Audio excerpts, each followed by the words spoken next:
আচ্ছা, আসসালামু আলাইকুম। আজকে আমাদের কততম ক্লাস? তৃতীয় নম্বর ক্লাস, রক্ত ও সংবহনের রক্ত সঞ্চালন, তাই না? নিউট্রোফিল হয়েছিল, এরপরে দেখো, এরপরে হলো ইউসিনোফিল। এখান থেকে দেখো ইউসিনোফিল। তো ইউসিনোফিল নামকরণটা কেন হয়েছে? যে ফিল মানে আকর্ষণ, ইউসিন নামক লাল বর্ণ। লাল বর্ণটাও কিন্তু হচ্ছে ওই লিশমান রঞ্জক। দুই ধরনের বর্ণ ছিল, লাল বর্ণটা লিশমান রঞ্জক। তার মানে লিশমান রঞ্জককে আকর্ষণ করে। লিশমান যে রঞ্জক সেটা হলো লাল বর্ণ। তো লাল বর্ণকে যারা আকর্ষণ করে তারাই হলো ইউসিনোফিল। তাহলে এখানে গুরুত্বপূর্ণ বিষয় আছে,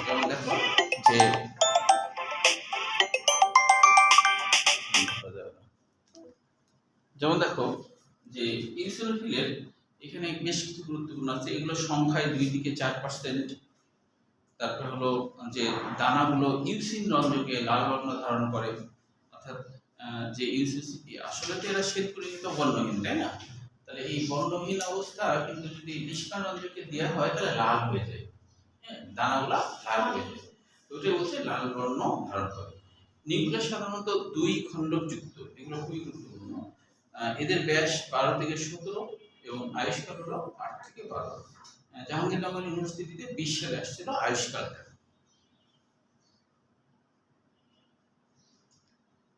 আচ্ছা, তারপর বলছে যে এগুলো দেহের অ্যালার্জির বিরুদ্ধে কাজ করে। অ্যালার্জি বলতে আসলে এর সরল বাংলা তো চুলকানি। অ্যালার্জি সরল বাংলা হলো চুলকানি। তো মানে এটার কারণে চুলকানি হয়, অ্যালার্জির বিরুদ্ধে কাজ করে। অ্যালার্জি, পরজীবী সংক্রমণ, প্লীহা ও স্নায়ুতন্ত্রের রোগের কারণে ইসোনোফিলের সংখ্যা বেড়ে যায়। এগুলো সবটাই এমসিকিউর জন্য করতে হবে, আবার সৃজনশীলের জন্য আছে। তো অনেক সময় দেখো না যে অনেক মানুষের বেগুন খেলে চুলকায়, মানে অ্যালার্জিক সমস্যা হয়, তাই না? গরুর মাংসে হয়, ইলিশ মাছে হয়, চিংড়ি মাছে হয়, এরকম আছে না? তো এটা কেন হয়? এটা হয় হলো অনেক সময় আমাদের শ্বেতকণিকা তারা খাদ্যকণাকে শত্রু ভাবতে শুরু করে দেয়, বুঝছো?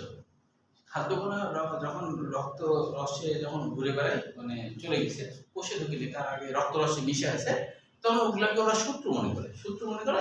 তখন বিভিন্ন ধরনের রাসায়নিক কেমিক্যাল ক্ষরণ করে, বুঝতে পারছো? যে হিস্টামিন ক্ষরণ করে। হ্যাঁ, তো এই হিস্টামিন ক্ষরণ করলে তখন আমাদের চুলকায়, বুঝছো? তো অ্যালার্জিক সমস্যা তৈরি হয়।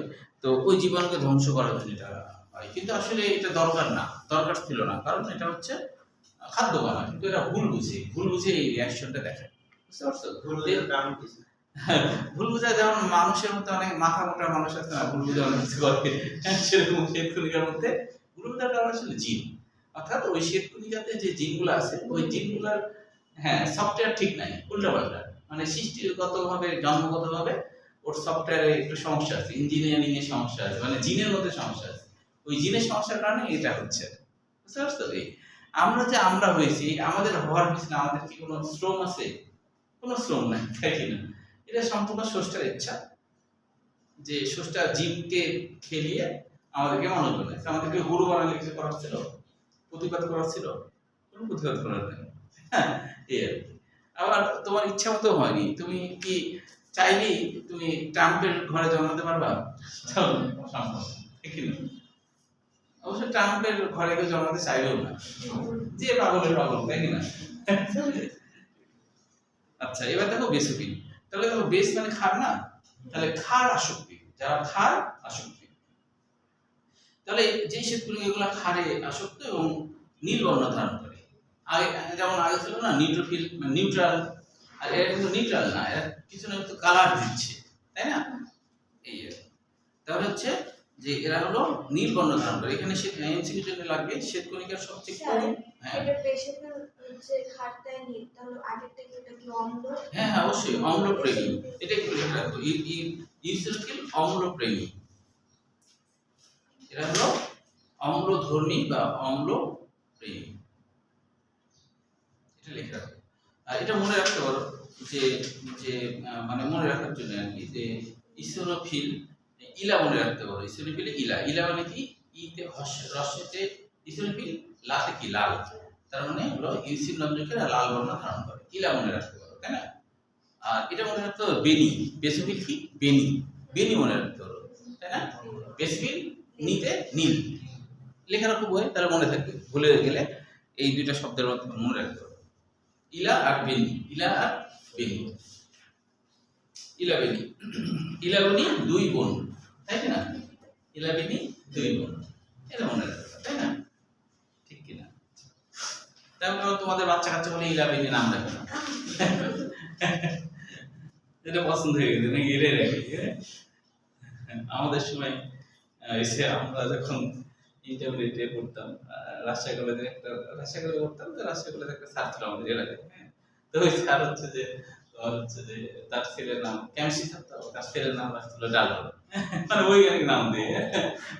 তারপরে তারপরে হলো একটার নাম রাখছে ডালটন, একটার নাম রাখছে প্রোটন। সব ওইগুলো নাম বুঝছো?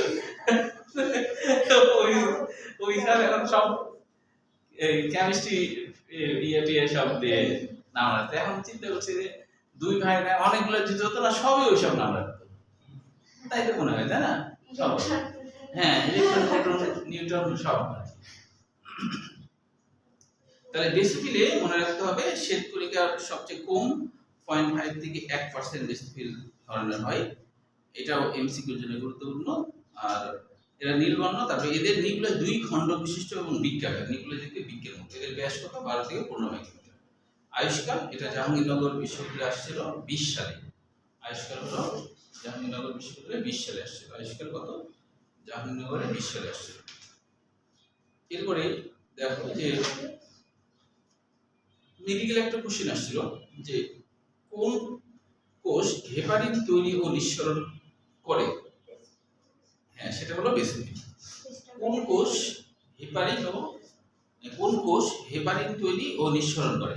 লিখে নিতে পারো পাশে যে কোন কোষ হেপারিন তৈরি ও নিঃসরণ করে, সেটা হলো বেসোফিল। এই এখানে লেখা আছে দেখো, যে বেসোফিল হিস্টামিন নিঃসরণ করে। হিস্টামিন নামকরণ হয়েছে আসলে এইভাবে, হিস্টো মানে টিস্যু, আর মিন মানে অ্যামিন, টিস্যুতে থাকা অ্যামিন। অ্যামিন মানে কি? অ্যামিন গ্রুপ, যেটা প্রোটিন আসলে নিঃসরণ করে এবং রোগ প্রতিরোধ ক্ষমতা বাড়ায়। হেপারিন কি করে? হেপারিনের বাংলা অর্থ রক্ত পাতলা কারক। হেপারিনের বাংলা অর্থ রক্ত পাতলা কারক। হেপারিনের বাংলা অর্থ এর বাংলা অর্থ রক্ত পাতলা কারক। হেপারিন এর বাংলা অর্থ রক্ত পাতলা কারক। রক্ত পাতলা কারক, মানে রক্ত পাতলা রাখে সবসময়, রক্তকে জমাট থাকতে দেয় না, এরকম চাই। এই জন্য এরকম নাম হয়েছে। আচ্ছা, তাহলে হেপারিন নিঃসরণ করে, রক্তনালীর মধ্যে জমা করতে দেয়। তাহলে এই পর্যন্ত সৃজনশীল করতে হবে দানাদারের মধ্যে থেকে।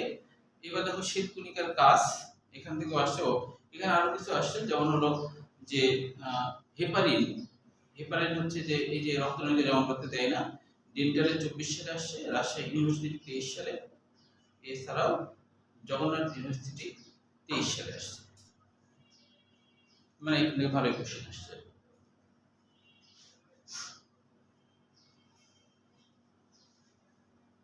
আচ্ছা, এরপরে দেখো যে শ্বেতকণিকার কাজের মধ্যে হচ্ছে যে মনোসাইট ও নিউক্লিওফিল ফ্যাগোসাইট প্রক্রিয়া জীবাণু ধ্বংস করে। শ্বেতকণিকার কাজ এটা তো আমরা দেখলামই।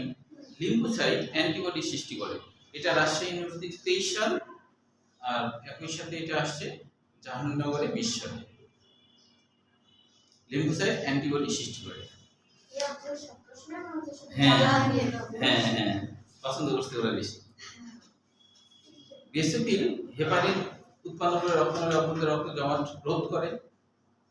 দানাদার লিউকোসাইট হিস্টামিন সৃষ্টি করে রোগ প্রতিরোধ ক্ষমতা বাড়ায়। আর সর্বশেষ হচ্ছে এইটা খুবই গুরুত্বপূর্ণ, 6 নম্বর, যে ইউসিনোফিল রক্তে প্রবেশকৃত কৃমি লার্ভা ধ্বংস করে এবং অ্যালার্জিতে সাড়া দেয়। এগুলো হচ্ছে এমসিকিউর জন্য পড়তে হবে। একই সাথে ক্ষয়ের জন্য শ্বেতকণিকার কাজ আসতে পারে, 4টা পয়েন্ট বুঝতে পারলাম। এবার আমরা চলে আসি অণুচক্রিকা। এরা আসলে অণুচক্রিকা কেন? অণু মানে মাইক্রোস্কোপিক, খুবই ছোট, আর চক্রিকা মানে গোল গোল। এরা যে কোষগুলো হয় গোল গোল ধরনের হয়, চক্রাকার। প্লেটলেট কেন? যে প্লেটের মতো। প্লেটলেট মানে কি? প্লেটের মতো। হ্যাঁ, ছোট ছোট প্লেট, লেট মানে ছোট, যেমন ধরো লিফলেট নাম শুনছো? লিফলেট ওই যে দেয় না হাতে হাতে, ওটাকে লিফলেট বলে কেন? লিফলেট মানে ছোট পোস্টার, লেট থাকা মানে ছোট বোঝায়। তাহলে প্লেটলেট মানে কি? প্লেট মানে ছোট থালা, প্লেট মানে ছোট, মানে কি ছোট থালা, এটা হলো প্লেটলেট। আর থম্বোসাইট নামকরণ কেন হয়েছে? যে থম্বোস, হ্যাঁ বলো তো কি আছে দেখা? না ওটা না, উল্টা উল্টা হয়ে গেছে। থম্বোস মানে হলো জমাট বাঁধা, থম্বোস মানে জমাট বাঁধা, এরা জমাট বাঁধার কাজটা করে। থম্বোস মানে কি? জমাট বাঁধা, এরা জমাট বাঁধার কাজ করে। থম্বোস মানে জমাট বাঁধা, এরা জমাট বাঁধার কাজ করে। কি জমাট বাঁধা? রক্ত জমাট বাঁধার কাজ করে, রক্ত যেন বের হয়ে না যায় কাজ করে। অনুচক্রিকাটা অনুচক্রিকার বর্ণনাও কিন্তু ঢাকা বোর্ডে আসছিল 21 সালে, অনুচক্রিকার বর্ণনা, হ্যাঁ গয়ের জন্য আসছিল।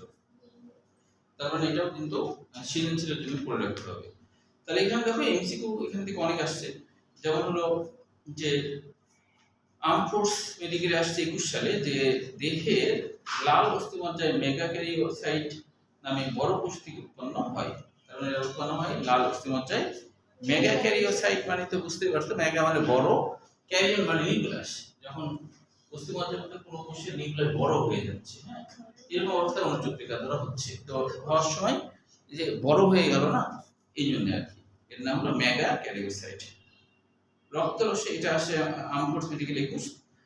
তারপরে দেখো রক্ত রসে ভাসমান 1 থেকে 4 মাইক্রোমিটার ব্যাস সম্পূর্ণ। আবার দেখো জাহাঙ্গীরনগরে 23 সালে আসছে এই মানে আয়তনটা 1 থেকে 4 মাইক্রোমিটার ব্যাস সম্পূর্ণ।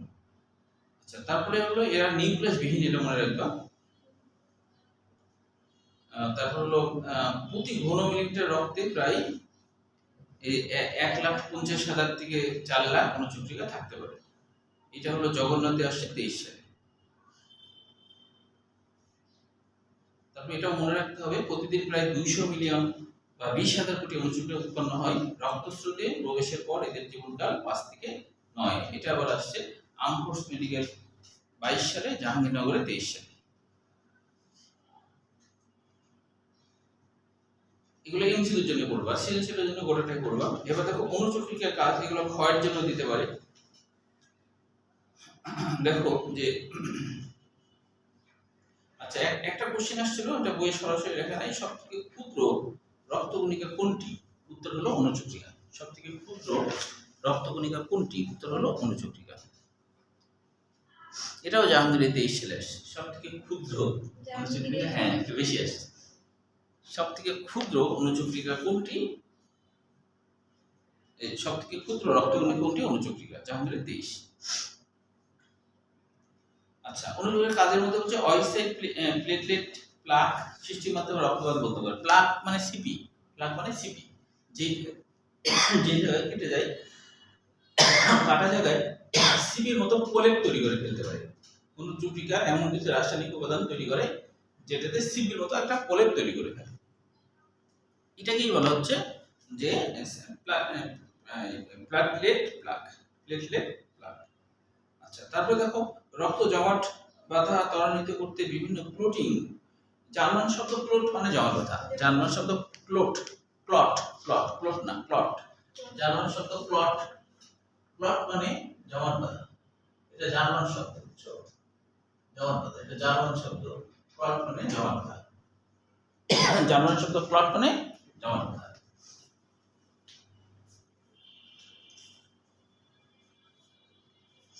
আচ্ছা, তারপরে দেখো যে 4 নম্বর পয়েন্ট, ফ্যাগোসাইটোসিস প্রক্রিয়ায় ব্যাকটেরিয়া ও ভাইরাস ধ্বংস করতে পারে, মানে এরাও ফ্যাগোসাইটোসিস করতে পারে আর কি। হ্যাঁ, দেহের কোথাও ব্যথার সৃষ্টি হলে নিউট্রোফিল ও মনোসাইটকে আকৃষ্ট করতে রাসায়নিক পদার্থ ক্ষরণ করে। অর্থাৎ হলো যে কোথাও মনে করো যে জীবাণু আক্রান্ত হয়েছে, ও বিভিন্ন রাসায়নিক পদার্থ ক্ষরণ করবে, ওইটা টাচ পেলেই শ্বেতকণিকা উদ্দীপ্ত হয়ে সেখানে চলে যাবে। মানে ওদের তার ফোন নাই যে ফোন করে বলবে হ্যাঁ হ্যালো এখানে জীবাণু আসছে আসো, হ্যাঁ ওরা রাসায়নিক পদার্থ ক্ষরণ করে ওদের কাজ সারে। এবার দেখো যে রক্তবাহিকার এন্ডোথেলিয়ামে অন্তঃপ্রাচীর সুরক্ষার জন্য গ্রোথ ফ্যাক্টর ক্ষরণ করে। অর্থাৎ হলো যদি রক্তকণিকার এন্ডোথেলিয়াম কি এটা, তাহলে এটা হলো রক্তনালী, আর এর ভিতরের দিকে তো কোষ আছে, তাই না? এই জায়গায় যদি ক্ষত হয় তাহলে এটাকেও মেরামত করার কাজ করতে পারে অনুচক্রিকা। হ্যাঁ, এন্ডোথেলিয়াম মানে ভিতরের দিকের কোষগুলো, রক্তনালীর ভিতরের দিকের কোষ। ধরো এখানে ইনফেকশন হয়ে একটু কোষ কয়েকটা মারা গেছে, গ্রোথ ফ্যাক্টর মানে কি? বৃদ্ধি উপাদান আবার বৃদ্ধি হয়ে স্বাভাবিক হয়ে যাবে। এটা সেরোটোনিনটা আসছে, সেরোটোনিনটা মেডিকেল 19 সালে আসছে, আর আর হলো যশোর ইউনিভার্সিটি 23 সালে আসছে। মেডিকেল 19 যে সেরোটোনিন অর্থাৎ অনুচক্রিকা সেরোটোনিন নামক রাসায়নিক পদার্থ ক্ষরণ করে রক্তপাত বন্ধের উদ্দেশ্যে রক্তবাহিকাকে দ্রুত সংকোচনে উদ্বুদ্ধ করে।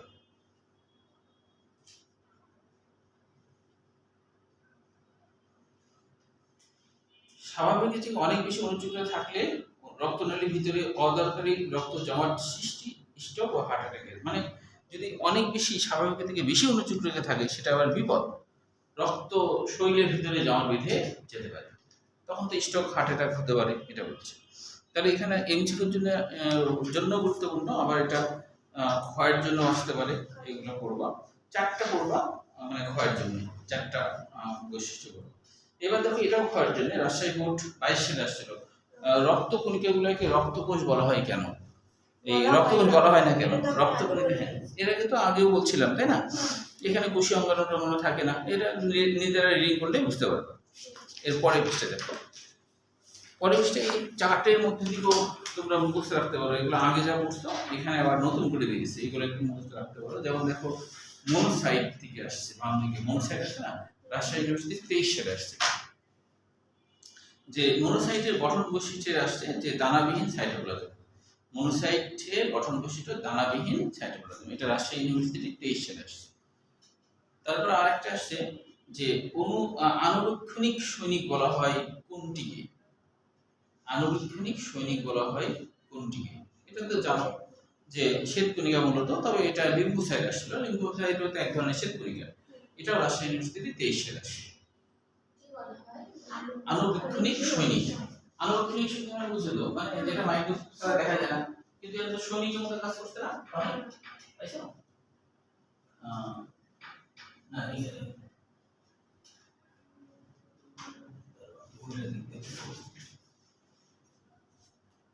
ওইটা লিখে নিতে হবে না,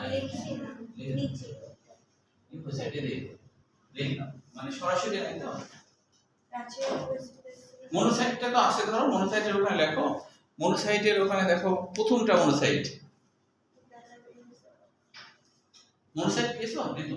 আচ্ছা, তাহলে ওটা একটু লিখে নাও, না হলে ওটা তো সরাসরি এখানে নাই।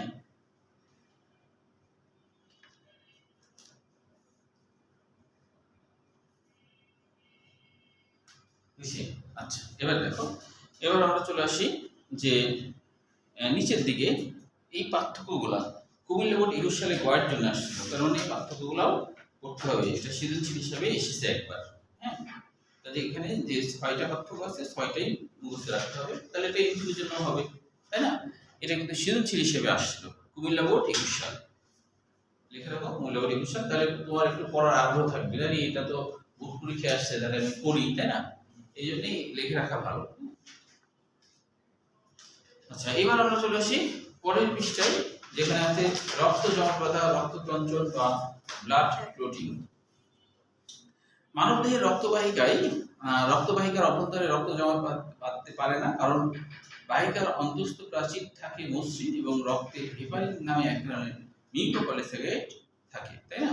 এই তো এটাও কিন্তু পরীক্ষায় আসতে পারে, যে যেটা আগে আমরা দেখলাম রক্ত জমাট বাঁধে না কেন, তাই না? যে তাহলে এইটুকু লিখলেই হবে, যে অর্থাৎ মানুষের অভ্যন্তরে কেন রক্ত জমাট বাঁধে না, তাহলে এইখানে যা আছে এইটুকু লিখলেই চলবে। হ্যাঁ, তবে রক্ততঞ্চন কাকে বলে এটা কিন্তু বোর্ড পরীক্ষার জন্য গুরুত্বপূর্ণ। রক্ততঞ্চন কাকে বলে? দেখো এখানে বলা হচ্ছে দেহের কোথাও ক্ষত সৃষ্টির ফলে কোনো রক্তবাহিকার এন্ডোথেলিয়াম ক্ষতিগ্রস্ত হলে, রক্তনালীর ভিতরের দিকে যদি ক্ষতিগ্রস্ত হয়, রক্তপাত বন্ধের উদ্দেশ্যে ও সংক্রমণ প্রতিরোধে যে জটিল রাসায়নিক ফাইব্রিন জালক, ফাইব্রিন মানে সুতা, ফাইব্রিন মানে কি? সুতা, সুতা প্রোটিন, ফাইব্রাস মানে সুতা, ফাইব্রাস মানে সুতা, আর শেষে ইন আছে, তার মানে কি? সুতা প্রোটিন যে প্রোটিনগুলো সুতা তৈরি করে তাকে বলা হয় ফাইব্রিন। তাহলে সুতার জালক সৃষ্টির মাধ্যমে ক্ষতস্থানে রক্তকে থকথকে পিণ্ডে পরিণত করে, সেই প্রোটিনকে রক্তে জমা ব্যথা বলে। এটা ক্ষয়ের জন্য আসবে, বড় তো তাই। এরপরে দেখো এই প্রক্রিয়া অনুচক্রিকা ও রক্তরসে উপস্থিত 13 ধরনের ক্লোটিং ফ্যাক্টর গুরুত্বপূর্ণ ভূমিকা পালন করে। এটাও কিন্তু আসছিল যে কত ধরনের ক্লোটিং ফ্যাক্টর, এটাও জাহাঙ্গীরের 17 সালে আসছে। জাহাঙ্গীর ইউনিভার্সিটি 17 সালে আসছে। তবে সব থেকে বেশি গুরুত্বপূর্ণ যেটা মুখস্থ রাখতেই হবে সেটা হলো যে 4টা ফ্যাক্টর হলো প্রধান, রক্ত জমাট বাঁধার জন্য 4টা ফ্যাক্টর প্রধান। যেমন মনে করো চা বানানোর জন্য 4টা উপাদান বা ফ্যাক্টর প্রধান চা বানানোর জন্য। যেমন ধরো একটা পাত্র তো লাগবে, তাই না? তারপর পানি লাগবে, লিকার লাগবে, আর চাপ লাগবে, তাপ লাগবে না, তাপ ছাড়া হবে চা। তাহলে এই 4টা প্রধান। এখন তুমি দুধ দিতে পারো, চিনি দিতে পারো, এগুলো প্রধান না, চা হয়ে গেছে, তাই না? তারপর মনে করো মশলাপাতি দেয় না, অনেক রকমের মশলা দেয়, তাই কিনা?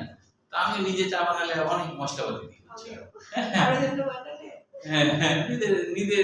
নিজে মানে অনেক সময় বাসাতে একা আছি তো নিজে বানাবো, তো নিজে বানালে আমি অনেক মশলাপাতি দিই, মানে তোমার তেজপাতা থেকে শুরু করে সব কিছু আদা টাদা, আবার এদিকে দুধ চিনি কিন্তু দিছি, বুঝছো?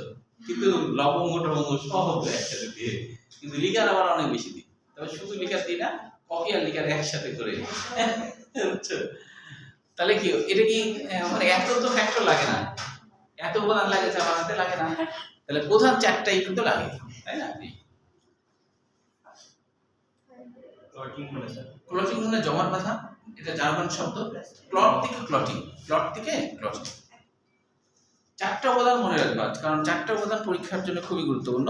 তো এটা মনে রাখার জন্য ফুল পরে টুক করে এই শব্দটা মনে রাখতে পারো। ফুল পরে টুক করে, পুরোটাই লেখা আছে, ফুল পরে, হ্যাঁ পুরোটাও মনে রাখবা। পুরোটা যদি পরীক্ষা ভাবে আসে না, তবে হচ্ছে যে মনে রাখবা এমসিকিউ জন্য। ফুল পরে টুক করে পরে আমি এরপরে আবার বানাচ্ছি, কিন্তু এটা এই 4টা হলো খুবই গুরুত্বপূর্ণ, হ্যাঁ? এই জন্য এই 4টা মুখস্থ রাখতে হবে। আর পরের গুলা মনে রাখার ছন্দ বানিয়েছি, সেটা ফুল, ও ফুল লিখতে নাকি? আচ্ছা, ফুল পরে দেখো কি কি হয়। ফুলে হয় ফাইবিনোজেন, অনেকে এটাকে 3D নোজেন বলে, হ্যাঁ? তো দুটোই হবে ফাইবিনোজেন। পরে হলো প্রোথম্বিন, আর তারপরে হলো টুক হলো, আসলে এর আগে একটা টিস্যু থার্মোপ্লাস্টিন হবে, বুঝছো? এটা বইয়ে লেখা নাই, কিন্তু আসলে টিস্যু থার্মোপ্লাস্টিন।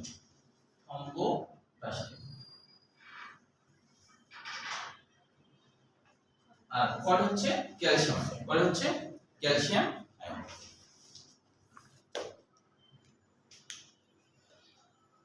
আচ্ছা, এখন হচ্ছে এগুলো আমার সবগুলো মনে রাখারও একটা ছন্দ আছে, তুমি সবগুলা যদি এমসিকিউ হিসেবে আসে আর কি, তো সবগুলো মনে রাখতে পারো, সেটা মনে রাখার একটা ছন্দ। বই লিখছি, এখানে লিখতে দাও, এটা দেখে বলি। তোমার বোনকে লিখেছিলাম সেইটাই, তোমার বোনের মতো তোমাকে মেডিকেলে চান্স দিতে হবে, তাই কি না? ও আমার প্রাক্তন স্টুডেন্ট, তুমি তখন আমার প্রাক্তন স্টুডেন্ট হয়ে যাবে, নাকি? ঠিক কি না?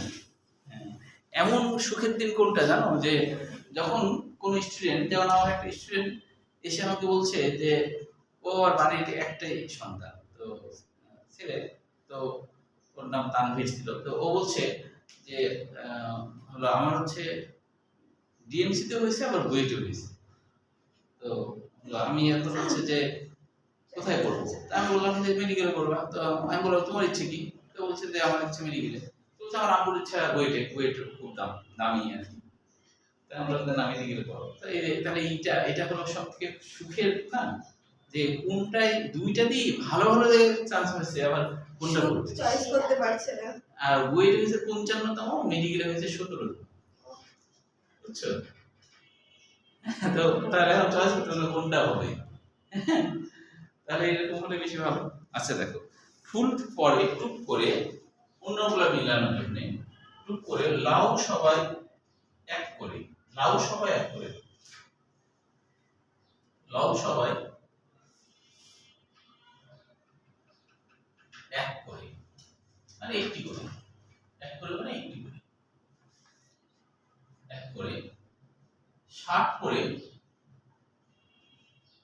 শার্ট পরে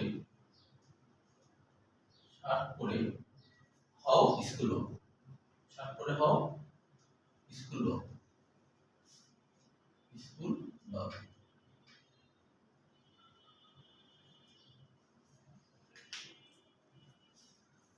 দেখো তাহলে এখন এগুলা কিভাবে মিলবে। এই যে লাউ, তাই না, লাউ সবাই তাহলে এই যে লাউ হচ্ছে ল্যাবাইল ফ্যাক্টর। তোমরা মিলাতে পারবা, বাসায় মিলাই নয়, হ্যাঁ, তাহলে সময় নষ্ট হবে। না মিললে আমাকে পরের দিন বলো। এখন এগুলো একটু বুঝে নিই ভিতরে কোনটার কি কাজ। দেখো যদি অন্য বই আছে রক্ত জমাট না বাঁধাতেও কিন্তু 50টি ফ্যাক্টর আছে। আমাদের রক্তনালীর মধ্যে যেন রক্ত জমাট বেঁধে না যায়, এটার জন্য কিন্তু আবার 50টি ফ্যাক্টর আছে, বুঝছো? রক্ত জমাট বাঁধার জন্য 13টা ফ্যাক্টর আছে না বাঁধার জন্য আবার 50টা ফ্যাক্টর আছে। অন্য বই আছে এটা, হ্যাঁ, তো এটা মনে রাখা দরকার, অন্য বই যেটা আছে। আচ্ছা হ্যাঁ বলো কোনটা। ও বলি একে একে বলি। আচ্ছা তাহলে প্রথমটা হলো যে ফাইব্রিনোজেন, এটি গ্লোবিউলিন, এগুলো বুঝতে পারবো অবশ্যই, তাই না? এখান থেকে বুঝবা না, সেখান থেকে বলি। ক্যালসিয়াম আয়ন, এই যে 5 নম্বর থেকে বলি, আর ওটা আমি এখন ব্যাখ্যা করবো, তো ওটা হয়ে যাবে। ল্যাবাইল ফ্যাক্টর বা প্রোঅ্যাক্সিলারিন মানে হলো অস্থিতিশীল, এটার বাংলা অর্থ হলো অস্থিতিশীল। প্লাজমায় অবস্থিত প্রোটিন জাতীয় পদার্থটি প্রোথ্রম্বিনকে থ্রম্বিনে পরিণত করে। এই যে প্রোঅ্যাক্সিলারিন, তারপরে আছে অ্যাক্সেলারিন। আসলে যেটা হলো প্রোঅ্যাক্সেলারিন সেটা সক্রিয় হয়ে গেলে অ্যাক্সেলারিন হয়। তো ওই জন্যই 6 নম্বরটা লেখছে এটি প্রকল্পিত। মানে প্রথমে মনে করেছিল দুইটা বোধহয় আলাদা, পরে দেখছে আরে এটা তো একই জিনিস। একটা হলো ঘুমন্ত আর একটা হলো জাগ্রত। তাহলে মানুষ কি দুইটা হলো না একটা হলো? একটা মানুষ ঘুমায় গেছে আবার জেগে গেল, তাহলে কি ওই মানুষকে দুইটা মানুষ বলবো? একটা মানুষই। তো ওই জন্যই এটা লেখা আছে 6 নম্বরে এটি প্রকল্পিত। মানে আসলে হ্যাঁ হ্যাঁ 5টাই সক্রিয় হয়ে 6 হয়, এটা মনে রাখবা, 5টাই সক্রিয় হয়ে 6 হয়। অ্যাক্সেলারিনের বাংলা অর্থ জমাট বাঁধা নিয়ন্ত্রক, যারা জমাট বাঁধতে সাহায্য করে। অ্যাক্সেলারিনের বাংলা অর্থ কি? জমাট বাঁধা নিয়ন্ত্রক। আগেরটা অস্থিতিশীল কেন? যে যখন সে সঠিকভাবে কাজ করছে না, মানে অস্থিতিশীল ভাবে ঘুরে বেড়াচ্ছে, কিন্তু যখনই হলো কেটে গেল তখন সে অ্যাক্টিভ হয়ে গেল, তখন জমাট বাঁধতে সাহায্য করছে, তাই জমাট বাঁধা নিয়ন্ত্রক। স্টেবল ফ্যাক্টর, স্টেবল মানে তো বুঝোই, তাই না, ভারসাম্য বা স্থিতিশীল। তাহলে স্টেবল ফ্যাক্টর বা প্রোকনভার্টিং একই কথা, এর বাংলা অর্থ ভারসাম্য বা স্থিতিশীল। প্লাজমা হচ্ছে এই প্রোটিনটি থ্রোম্বোপ্লাস্টিন উৎপাদনে সাহায্য করে। থ্রোম্বোপ্লাস্টিন কি? ওই যে থ্রম্বোসাইটের ভিতর থেকে যে প্রোটিন বের হয় তার নাম থ্রম্বোপ্লাস্টিন। থ্রম্বোসাইট মানে কি? অনুচক্রিকা। থ্রম্বোসাইট মানে অনুচক্রিকা। তাহলে থ্রম্বোসাইটের ভিতর থেকে যে প্রোটিন বের হয় তার নাম থ্রম্বোপ্লাস্টিন। বুঝতে পারছো? আচ্ছা এবার দেখো যে এরপরে আছে হলো 8 নম্বরটা অ্যান্টি হিমোফিলিক। অ্যান্টি হিমোফিলিক মানে কি? যে অ্যান্টি মানে তো বিরুদ্ধে, তাই না? হিম মানে রক্ত, মানে রক্ত জমাট বাঁধাতে সাহায্যকারী, রক্ত জমাট বাঁধাতে সাহায্যকারী। এখন হচ্ছে রক্তের প্রতি আকর্ষণ থাকা আর না থাকা। এই যে হিমোফিলিয়া নাম শুনছো? হিমোফিলিয়া একটা রোগ। এই রোগে কি হয়? এই রোগে রক্ত বের হতেই থাকে, বুঝছো? এটাকে বলে হিমোফিলিয়া। হিম মানে রক্ত, ফিলিয়া মানে আকর্ষণ না থাকা। আর এটা কি? অ্যান্টি মানে আকর্ষণ থাকবে। আগেরটা অ্যান্টি হিমোফিলিক। হিমোফিলিক মানে আকর্ষণ থাকবে না, আর এটা কি আকর্ষণ থাকবে, মানে তার বিরুদ্ধে কাজ করবে। হ্যাঁ হাইড্রোফিলিক পানি আকর্ষণের ক্ষেত্রে ব্যবহার হয়। তো এটা হলো পানি, যেহেতু রক্তের ব্যবস্থা তো এই জন্য এটা হিমোফিলিকই বলতে হবে। হাইড্রো মানে পানি, ওই জন্য। এরপর দেখো ক্রিসমাস ফ্যাক্টর। ক্রিসমাস নাম হয়েছে কেন জানো? 1952 সালে স্টিফেন ক্রিসমাস নামে একটি ছেলের, ইংল্যান্ডের রাজবংশের একটা ছেলের আর কি, এই রোগটা হয়েছিল আর কি। এই ছেলে এই উপাদান পাওয়া গেছিল, এই জন্য এরকম নাম হয়েছে। হ্যাঁ, যে ক্রিসমাস ফ্যাক্টর, এটি প্লাজমায় থাকে এবং থ্রম্বোপ্লাস্টিন উৎপাদনে সাহায্য করে। তার হলো এইটা হয়েছিল কি, তার এটা ছিল না, তার রক্তে এই জিনিসটা ছিল না, যার জন্য তার রক্ত জমাট বাঁধতো না। কেটে গেলে রক্ত জমাট বাঁধতো। হ্যাঁ, এটার অভাব ছিল আর কি। হ্যাঁ, সাধারণত 9-10 অভাব থাকে, কারো কারো 8-9-10 তিনটা অভাব থাকে। এই 13টার মধ্যে যদি কোনো একটার অভাব থাকে তাহলে তার রক্ত জমাট বাঁধবে না, তখন তার নাক মুখে রক্ত বের হয়ে মারা যাবে। আবার কোথাও কেটে গেলে আর ইয়ে হবে না, বন্ধ হবে না, মারা যাবে। তো এটা বাঁচে না বেশি। হ্যাঁ, তাহলে কৃষ্ণাত হলো একটা সেলের নাম অনুযায়ী এটা হয়েছে। হ্যাঁ, স্টুয়ার্ট ফ্যাক্টর এটি রাসায়নিক উপাদান ফ্যাক্টর 7-এর মতো কাজ করে। ফ্যাক্টর 7 যা তার মতো কাজ করে, এর অভাবে রক্ত সঞ্চালন ব্যাহত হয়। এটা যদি না থাকে তাহলে রক্ত জমাট বাঁধা ব্যাহত হবে।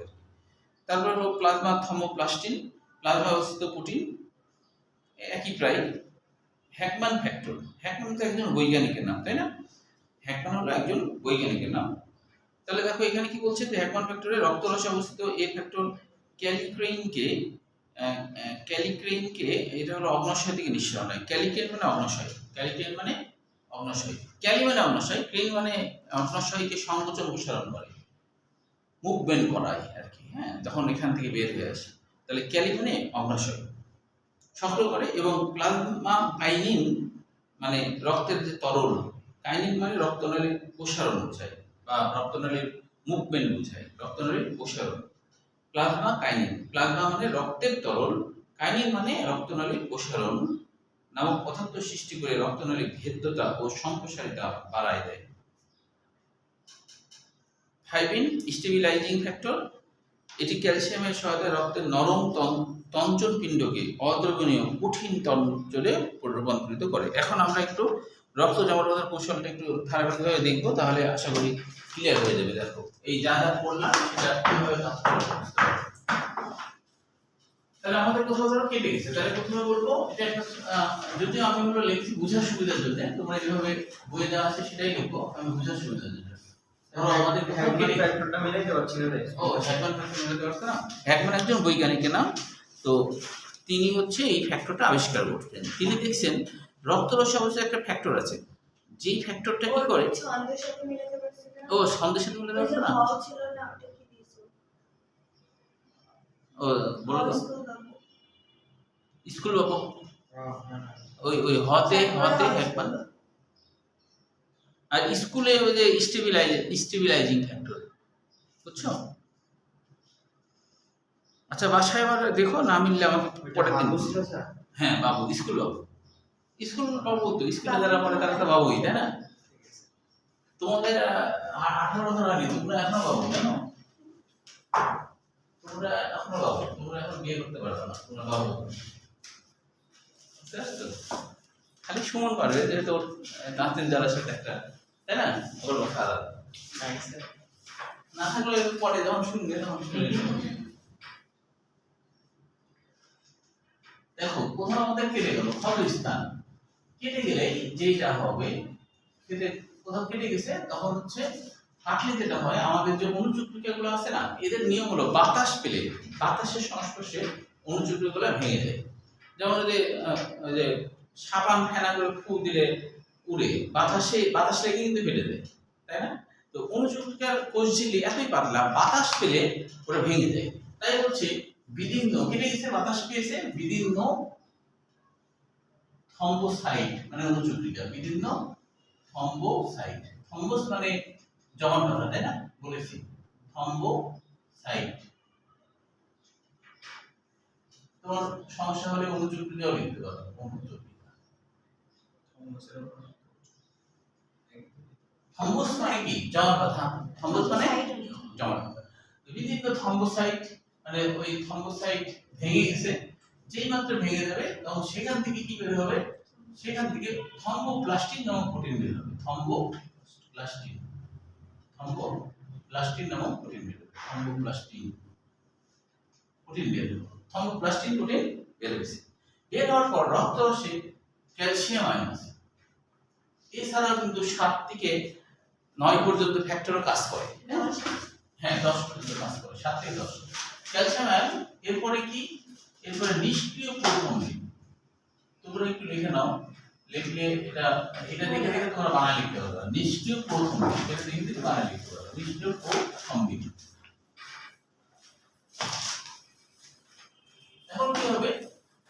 এবার সক্রিয় থম্বনেল হয়ে যাবে, সক্রিয় থম্বনেল।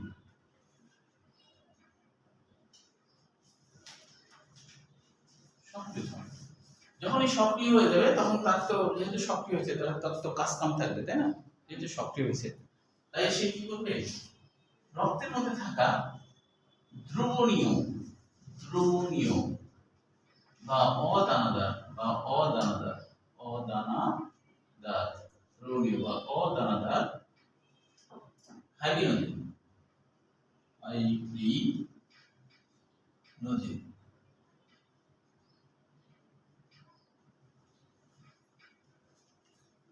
দেখা যাচ্ছে কি?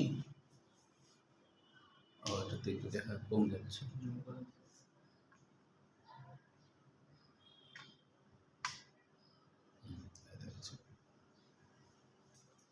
তাহলে সক্রিয় থম্বনেল সক্রিয় হলো, তারপরে দ্রবণীয় বা অদানাদার হাইড্রোজেনের সাথে বিক্রিয়া করলো, করে এবার পরিণত হয়ে গেল দানাদার বা অদ্রবণীয়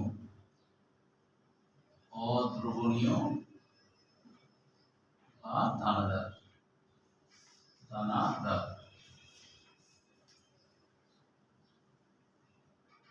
হাইব্রিড মনোমার।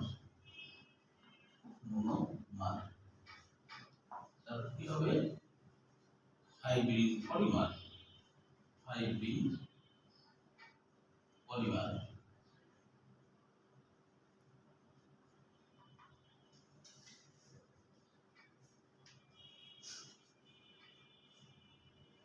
জারক।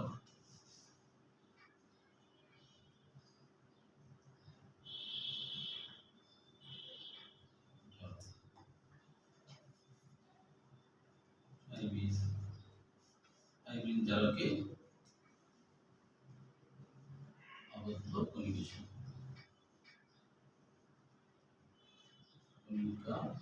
শূন্য।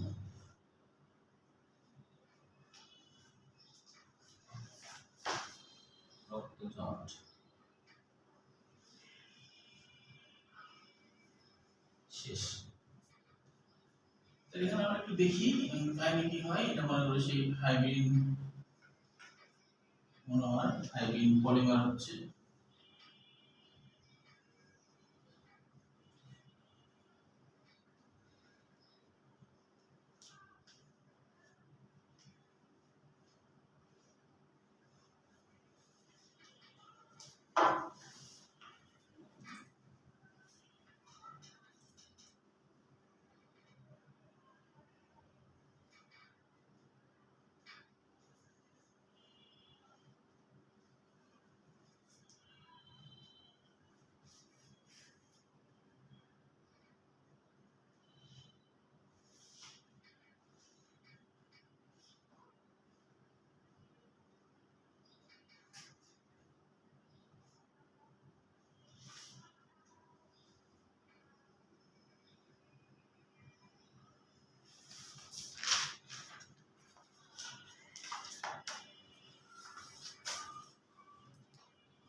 ছবি দুই রকম দেওয়া যাবে, এরকম দিতে পারবে আর একটা সরাসরি এরকম দিতে পারবে।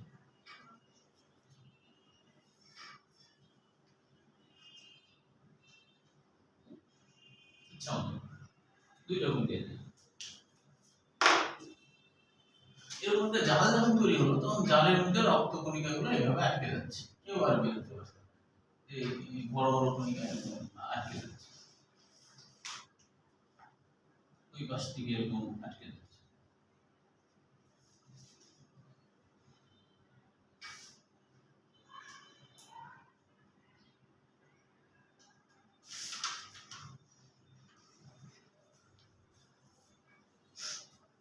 বড় বড় করে কণিকা দেখাতে হবে। আগে উঠলো, তারপর হ্যাঁ একটু এঁকে ফেলো, তারপর আমি আবার বুঝাচ্ছি।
তাহলে এটা হলো, আমি আরেকবার বুঝাবো তাহলে আশা করি বুঝে যাবে কি কি ঘটনা হবে, মানে ব্রেনে সেট করে দেবা, ঠিক আছে, মুখস্থ করা লাগবে না।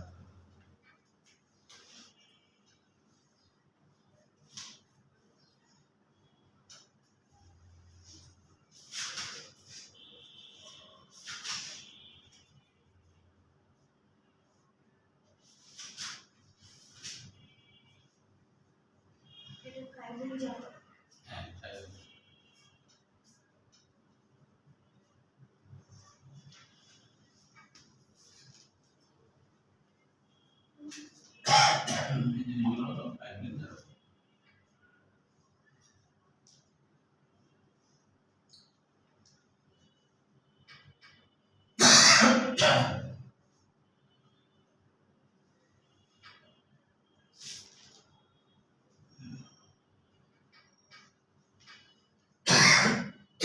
এখানেও তাই, এটা নিয়ে লিখে ফেললাম।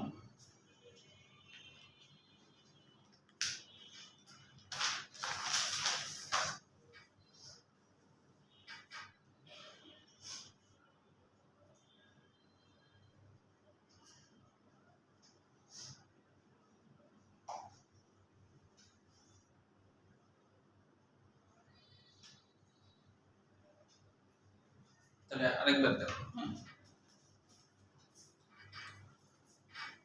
বানানি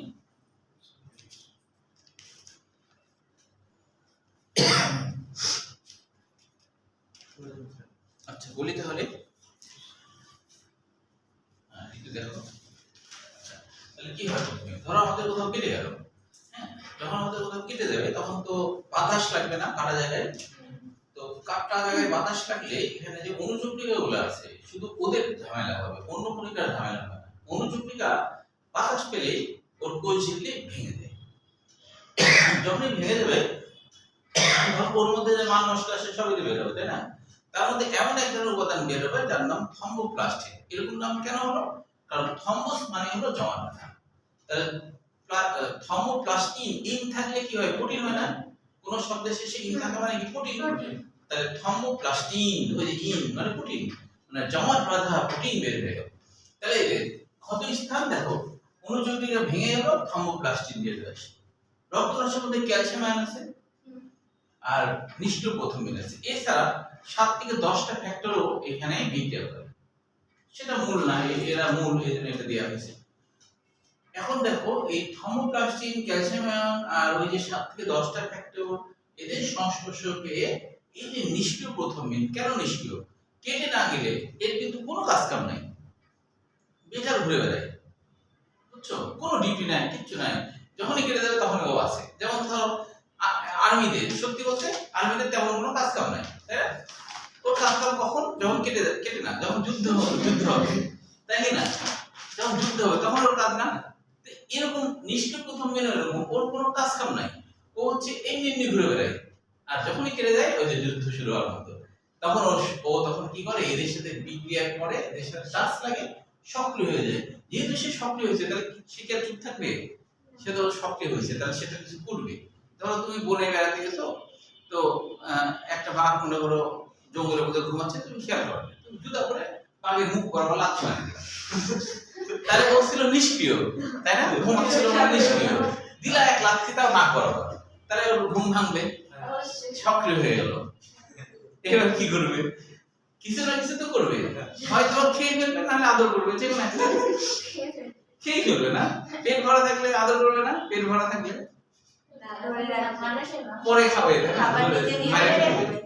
হ্যাঁ,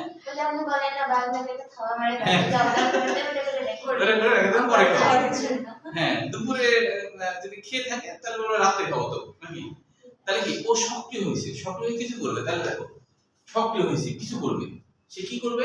রক্তরসের মধ্যে একটা প্রোটিন আছে যেটা দ্রবীভূত অবস্থায় থাকে, ওইগুলাকে, ওই দ্রবীভূত প্রোটিনকে, যারা রক্তরসের সাথে দ্রবীভূত আছে তাদেরকে দানাদার অদ্রবণীয়, দানাদার বা অদ্রবণীয় প্রোটিন ফাইলিন মনে রাখবে, পড়ে যেতে পারে। এটা চিকন চিকন প্রোটিন হয়, বুঝছো, চিকন চিকন প্রোটিন, ফাইলিন, সুতা প্রোটিন, সুতা মানে চিকন, চিকন প্রোটিন একটা তৈরি করলো। অনেক তো নিষ্ক্রিয় প্রথমিন সক্রিয় হয়েছে, তাই না? আবার আরেকজনকে করলো, দুইটা হলো, তিনটা হলো, এভাবে কি হবে? হাইব্রিড পলিমার হয়। পলিমারে বহু মানে বহু অণু তৈরি করলো। অনেক যখন অণু তৈরি করবে তখন এরা জালের মতো হয়ে যায়, এরকম জালের মতো হয়ে যায়, এরকম জালের মতো হয়ে যায়, জাল হয়ে গেছে।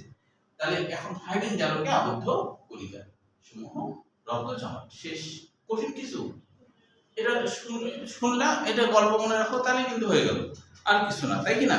তাহলে এরপরে আছে যে রক্ত তঞ্চন।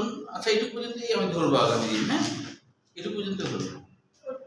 এই রক্ত জমাট কথা, হ্যাঁ, কাল পর্যন্ত, কাল পর্যন্ত না, কালটা তো সোজাই। মানুষের রক্ত তঞ্চন 4 থেকে 5 মিনিট, তো সোজা, এটা তো বোঝার কিছু নাই। রক্ত তঞ্চন কাল কাকে বলে? হ্যাঁ, এগুলো সোজাই আছে। লসিকার উপর পর্যন্ত পড়ো, এর মধ্যে সমস্যা থাকলে আমাকে কোশ্চেন করো। হ্যাঁ, আগামী দিনে আমি দাগাই দেবো মেডিকেল কোশ্চেন, আর এটুকু পর্যন্ত পড়া ধরো, ঠিক আছে?